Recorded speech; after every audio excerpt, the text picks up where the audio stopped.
All right. Hello, everybody. Welcome to this session. We'll be talking about empowering self-serve data analytics with a text-to-SQL assistant at LinkedIn. My name's Albert. I'm with my coworkers Manas and Gaurav today. And we're super excited to give you a peek into what text-to-SQL looks like at LinkedIn and some practical tips on what made it work. So next slide, please. So here's the agenda of our talk. We'll be walking through a brief introduction into the text-to-SQL problem, giving you 5 strategies on how to deploy a practical text-to-SQL solution at scale, walking through some tips on how we got user adoption, and then also talking about the agentic future in terms of the future direction for text-to-SQL. Next slide.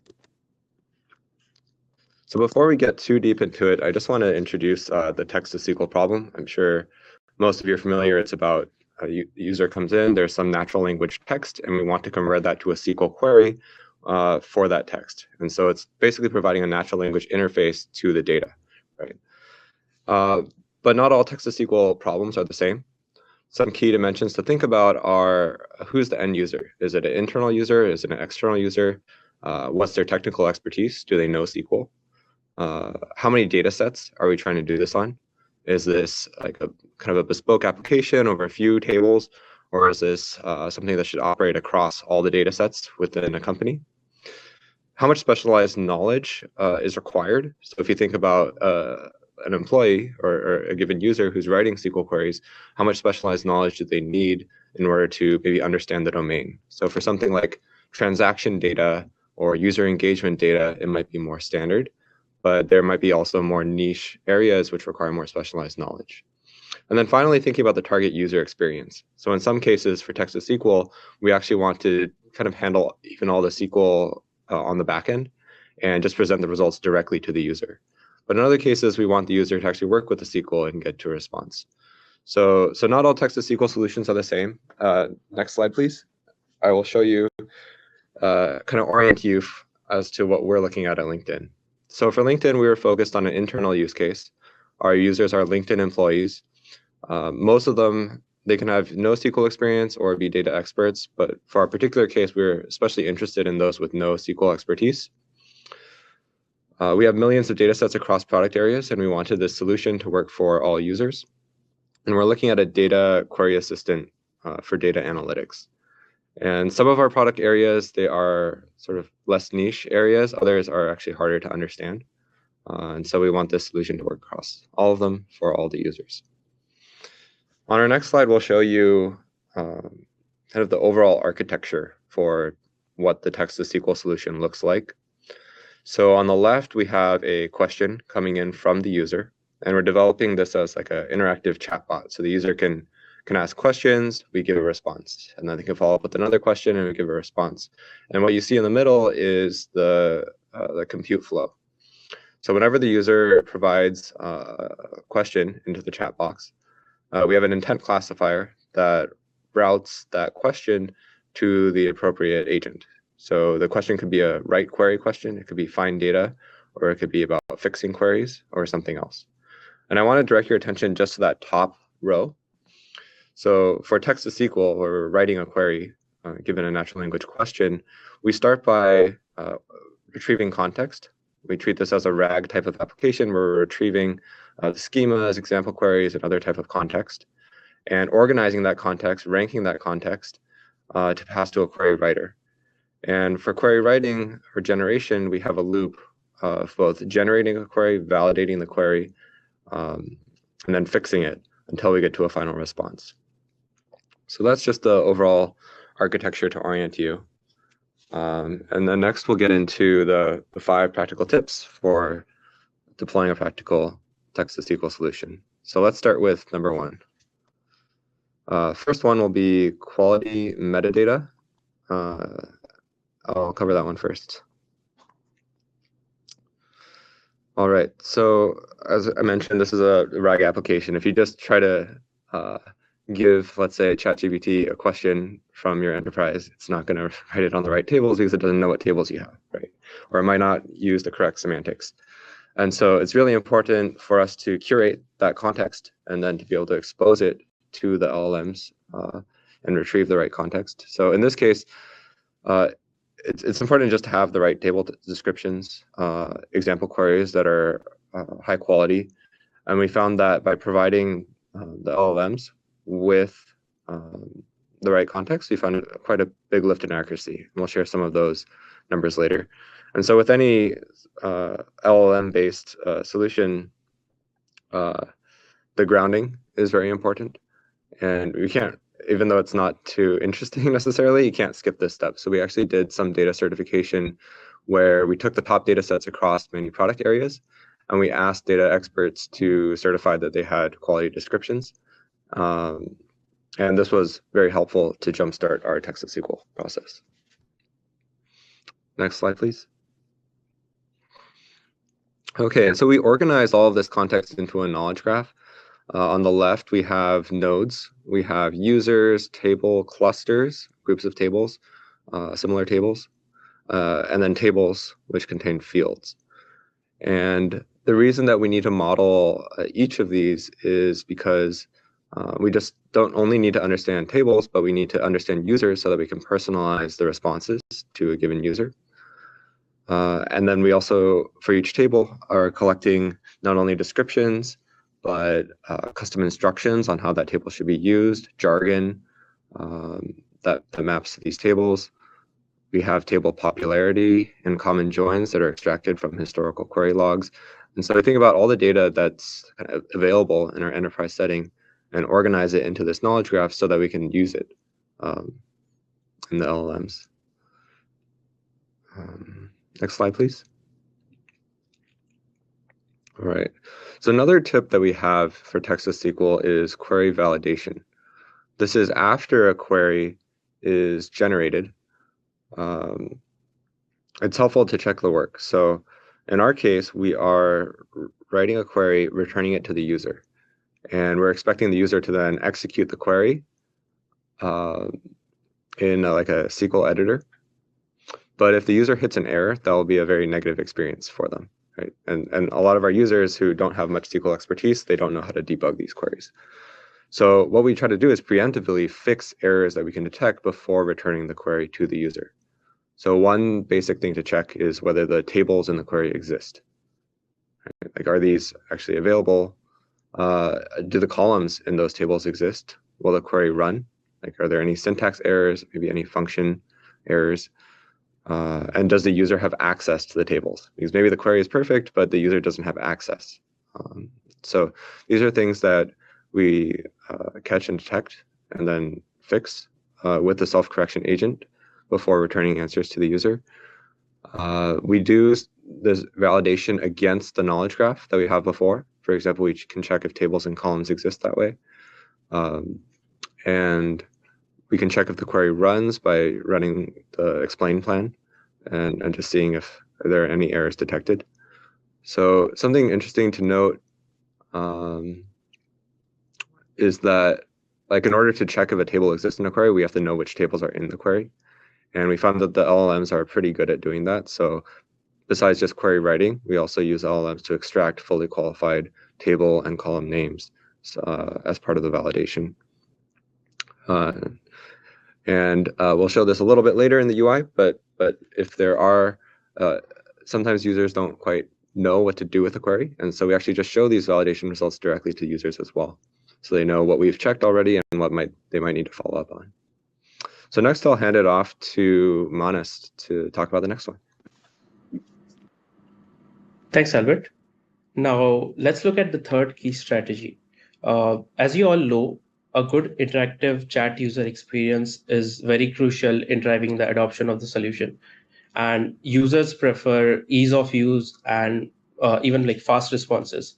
So keeping that in mind, our first solution was a standalone app where the users could chat with the bot to get a query, and they would run it on our internal platform, which is called Darwin. So they would chat with the bot, get a query, and run it on another platform.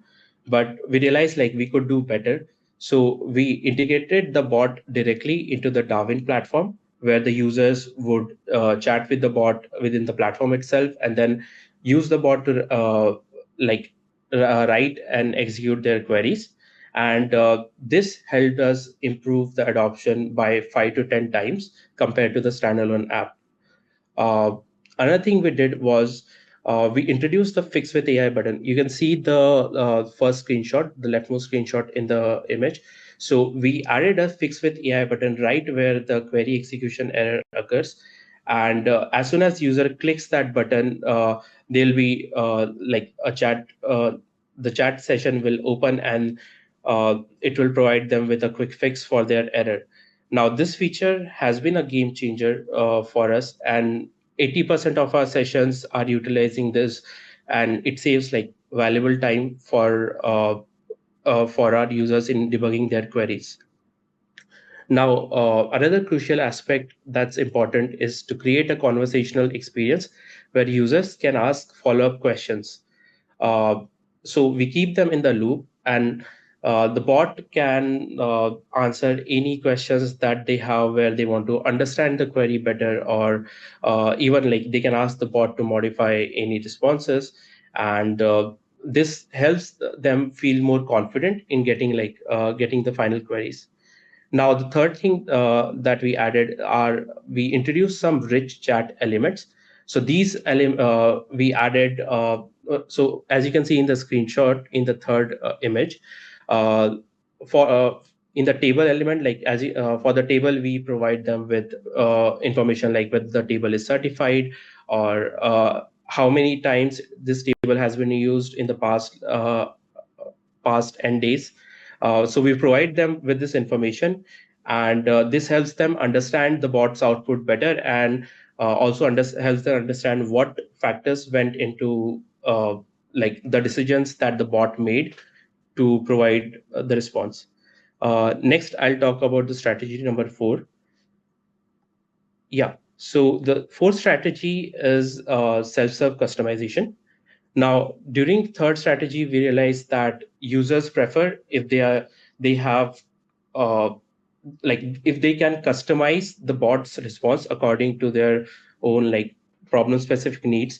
So so we gave them like different types of customizations that they can do. So the first one is users can specify the data sets that they want the bot to consider to generate a SQL query based on their product areas. They can like specify their email groups or individual users, and based on the product area they can filter the set of data sets to their specific product area. Another thing that we did is we have within the UI, users can provide custom instructions. So as you can see in the screenshot, users can add their own instructions and provide the tables and some specific instructions for that, and the bot will follow those instructions, and this will help improve the bot's domain knowledge as well, and it will help serve the users use case better. The third thing that we did is uh, we like users within the Darwin platform, users can tag a notebook as certified, and these like notebooks, like the example queries from these are ingested into the bots like in the prompts, and that way like the queries will be better, like more accurate, and provide more relevant responses. Uh, Now let's look at the strategy number 5. So yeah, so this strategy is very important. So to create any solution, like the most important component is benchmarking to ensure that we are providing a high quality solution for our end users. It became essential to create a benchmarking set that addresses the challenges that are specific to LinkedIn, and it adheres to the data conventions at LinkedIn as well. So that's why we collaborated with 10 domain experts from 10 different product areas to define over 130 benchmark questions, each with well formulated questions and multiple ground truth answers. This data set has helped us speed up our development process. Uh, we established metrics for each component in the pipeline. So be it like the at the query at the retrieval step, what's the, let's say, the table recall. Similarly, we have table and field recalls for the query writing step, and even the fixing step. We also monitor the hallucination rate, and that helps us, like all these metrics help us evaluate how better the experiment, like our current experiment did compared to our previous experiments. So yeah, so these are the metrics that like the table recall, field recall, these are helpful. But at the same time, like these metrics do not provide a holistic review of the response. So we use human evaluation, and we also use LLM as a judge framework to complement the human evaluation. uh, the human evaluation is particularly valuable because the same question can often be answered with different tables and queries. So we get feedback on the bot response, and then we, if it's a correct, if the answer is correct, then we also include it as an additional ground truth. Uh, since human eval is expensive, so to bridge the gap, we leverage LLM as judge and do more frequent holistic evaluations. uh, Next slide, please. Yeah, so next I want to share some key insights from our benchmark experiments. Here in the table, we are looking at the impact of knowledge graph metadata in the first row, and the impact of modeling, different modeling components in the second row. One of the factors that significantly improved table recall and field recall was adding example queries. You can see that there is a 16% and 14% table and field recall. Uh, Another thing that helped improve the recall was adding descriptions and human annotated data.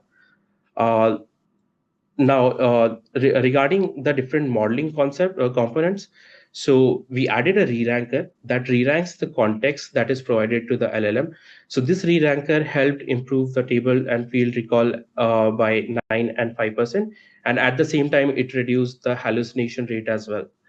Uh, to further improve the hallucination rate, as Albert mentioned earlier, we have a self-correction agent. So this self-correction agent reduced the hallucination by about 14%. Next, I'll pass it over to Gaurav to talk about the user adoption strategies. Thanks, Manoj.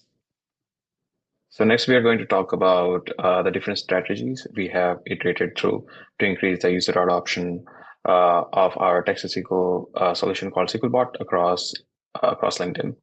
So first, as Manas already mentioned, like the way we increased it was like instead of going the pathway of using the standalone application, we integrated the solution with our existing data analytics platform called Darwin, which helped increase the adoption by 4 to 5 times. The next, the biggest increase of improvement of adoption was understanding the user needs, for which we analyzed the logs to understand what the users actually wanted based on their intent, as well as different UX interviews for different user groups that we conducted. And these UX interviews, or the different user groups included PMs, BizOps people, data scientists, software engineers. So right across from technical to non-technical, everyone was included in these UX interviews, and this helped us create a better roadmap and in turn have better user adoption. And the third one was around uh, for a better adoption, we needed the users to feel confident about the output that they were getting from our text to SQL solution. And for this, we in the initial stages of the solution, we created an interactive mode, which is also called a step-by-step mode, where to help build the user confidence, we were showing uh, all the different steps like query planning was shown to the user, like, oh, this is how the query planning is being done by the bot. Then the table selection part, okay, these are the tables that the user considered to select which tables to use for the final query. And then the final query generation as well was shown to the user to build the user confidence in, like, okay, what was the reasoning? Why did the bot select one table over the other? And as well as like the rich chat elements that Manas showed in the previous slide, and the detailed explanations helped build the user confidence and in turn helped with the user adoption. We believe like the frictionless nature of integration with the data science platform, as well as things like providing users quick reply buttons, as well as like things like Fix with AI, pop-up button, help the user become very comfortable with using our text-to-SQL bot and improve the user adoption. Okay, so next we are going to talk about the agentic future. We believe the text-to-SQL solutions are going to use, as well as all the other LLMs are like working on. So for the first part of our development, we were building specific chains, like the LLM chains to achieve our goals. Seeing the work being done in the area of LLM agents in the industry as well as academia, we realized we need to step away from the LLM chains to agents to fully unleash the potential of the large language models. These LLM agents have the intrinsic versatility, and the task specialization also helps them provide with relevant and accurate responses to the users. By giving them access to the right mix of tools, we believe they can show their true potential. So the first use case we took up for the transition was the self-correction agent that you have already heard about a lot through the presentation. So initially we had built a chain which, based on certain conditions, would trigger Trino explain, Trino checks, as well as hallucination checks, and then would and send like heuristically selected metadata to fix those errors. Since heuristically selected metadata couldn't always select the right metadata to fix the issue, we added the self-correction agent that researched the right information to fix the error and fix the final issue. So this helped improve the benchmarking metrics from the previous slide around table recall as well as the field recall, as well as reduce the hallucinations substantially. And then came along our question answering agent. So this was created for supporting the unsupported questions. So as you can see in the figure here, like there were broadly 4 different intents that we are supporting, but our question answering agent kind of supports every intent that is not supported by the first 3 intents. So this is where this agent was specifically created for improving the scope of questions that our text-to-SQL bot could answer, as well as improve the interactivity of the bot and make the entire experience more well-rounded. So let's look at the structure of the question answering agent a little more. So this agent's idea was inspired from our analysis of the logs of the user questions that the users had asked, as well as like our UX interviews. We saw a lot of the users' questions being around the metadata and the schema-related questions, questions around how to join tables, which tables were the most popular, which columns were the most important within the table, as well as like normal follow-up questions, which required the bot to be versatile. For example, the user might have gotten a query as a response and they wanted to optimize it or see whether it can be optimized, or they wanted to make a small change here and there. So this required the bot to be very versatile instead of running through the entire process of query generation from ground up after a query has been generated. To make the entire process faster, I think the question answering agent made it much more faster as well as versatile in handling these kind of questions. The QA agent therefore helped answer these questions and much more, helping provide answers to non-SQL questions within the same data analytics platform, instead of the user requiring to jump to Google or Stack Overflow to answer their questions around maybe a Python error that they might have seen within this data analytics platform, or a Spark error. So everything can be like within that same place, within the same platform, within the same chatbot session. So as you can see, we have like 4 tools mentioned here, but like the versatility comes from like where we can keep adding new tools as and when we see the new use cases and the new type of questions that the users are asking more and more from our QA agent. The QA agent and its list of tools like the metadata fetching tools, Trino validation, and hopefully in the future Trino execution tool can make it truly versatile and help increase our user adoption even more. So we believe the agents are truly a step away from the legacy software paradigm where we were invoking the LLM, like the LLM LangChain every now and then, and help us address the specialized tasks that they are built for in a very reliable and a highly accurate manner because of all the self-reflection, as well as like the checks that we have introduced for our question answering LLM agents, as well as previously for our self-correction agent. So that was all from us. We can start addressing questions. Wow,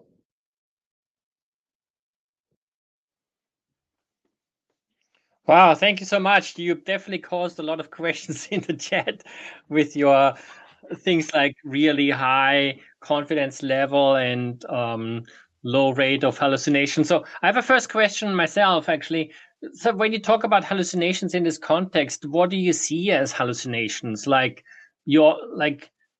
does it like come up with random tables that don't exist, or columns or values in like where clauses or whatever? Like what are some of the things you see that you then obviously catch in your like processing later on in your validation? But what are some of the typical examples you see?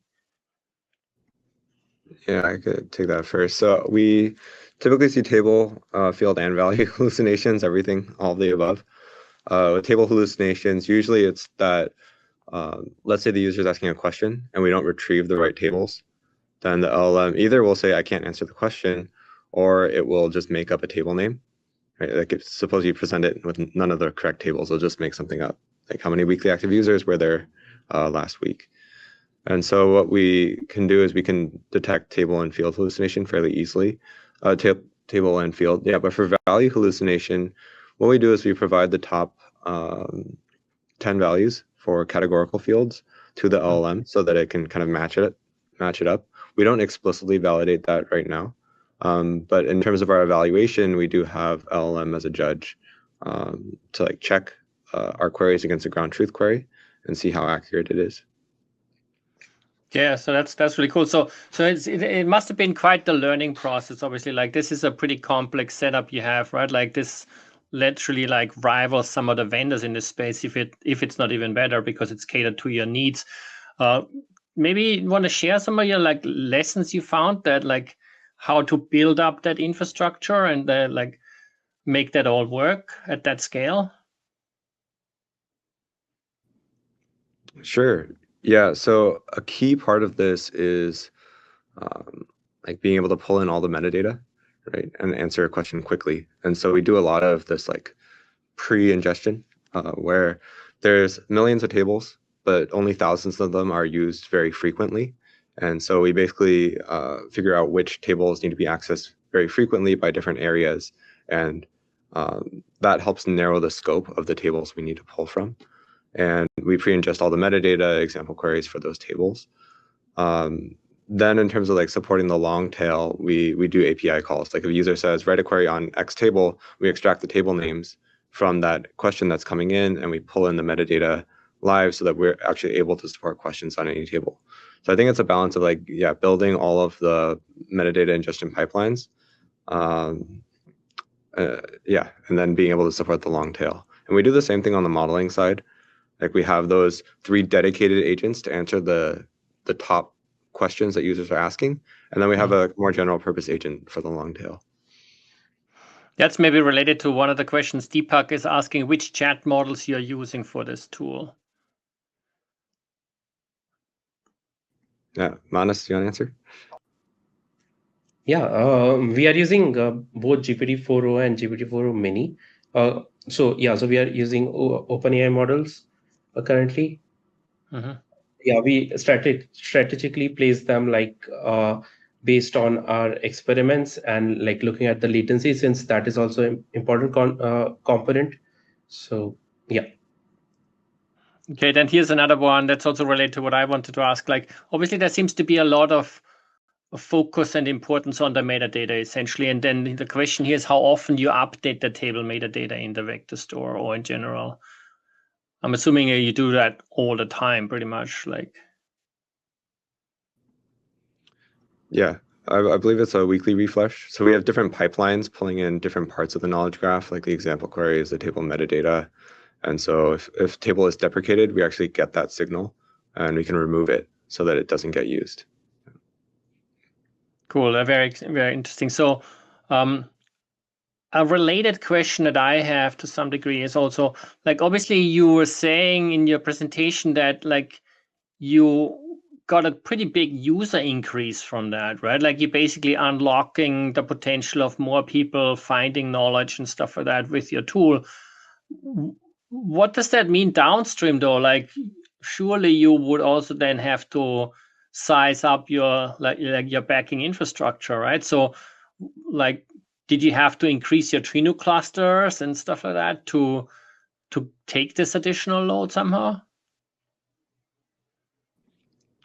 So among the overall Trino query workload at LinkedIn is massive, and so this is more like people who don't really know how to write Trino queries, getting them to start writing some Trino queries. So we didn't check like how much this affected the overall Trino load, but probably not too significant.